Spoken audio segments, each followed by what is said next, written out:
3betting and 4betting light is not something you should do all the time, unless you have an optimal spot where you can exploit other players' tendencies.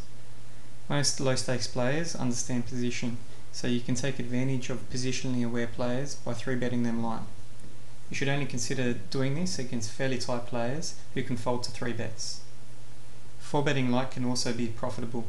Players who have a high 3bet percentage are obviously 3betting light, not just their premium hands, so it can make sense to 4bet light against them.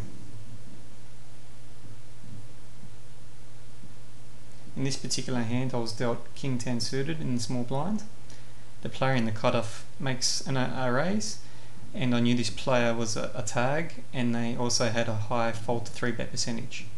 So considering that they're probably raising with a fairly wide range, I'd decide to 3bet light against them. I'd decide to 3bet light instead of flat call, because even though it's a fairly good hand to see a flop with, out of position it's not a great hand and you could potentially be dominated, so it's better to 3bet light. Now this hand I was dealt King Queen on the button, which is a standard raise.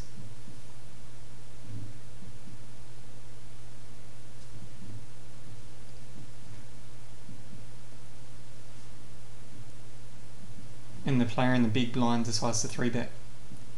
Now I knew this player has a high 3bet percentage, so they would be 3betting a fairly wide range of hands like Ace 10 or Ace Jack, which although have better equity against King Queen, it's not a hand they would continue with if you 4bet them. So, and they also had a high fold to 4bet percentage.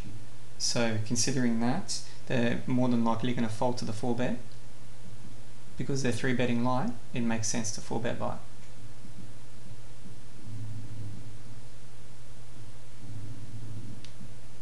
And they eventually get around to folding to the 4bet.